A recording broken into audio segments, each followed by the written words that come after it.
Well, we're over here with the plants. And there's a little Cuban tree frog down in there, in between these pots. You're not supposed to be here, sir. I'm just saying. Anyways, beautiful little Cuban tree frog there.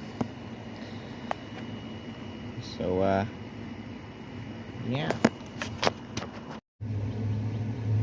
Just got the Cuban tree frog. I believe it's a female, although I'm not sure. I'm not the best with identifying what it is. It is absolutely beautiful, and we snagged it up while it was sleeping. So sorry to disturb you. As you can see, absolutely beautiful.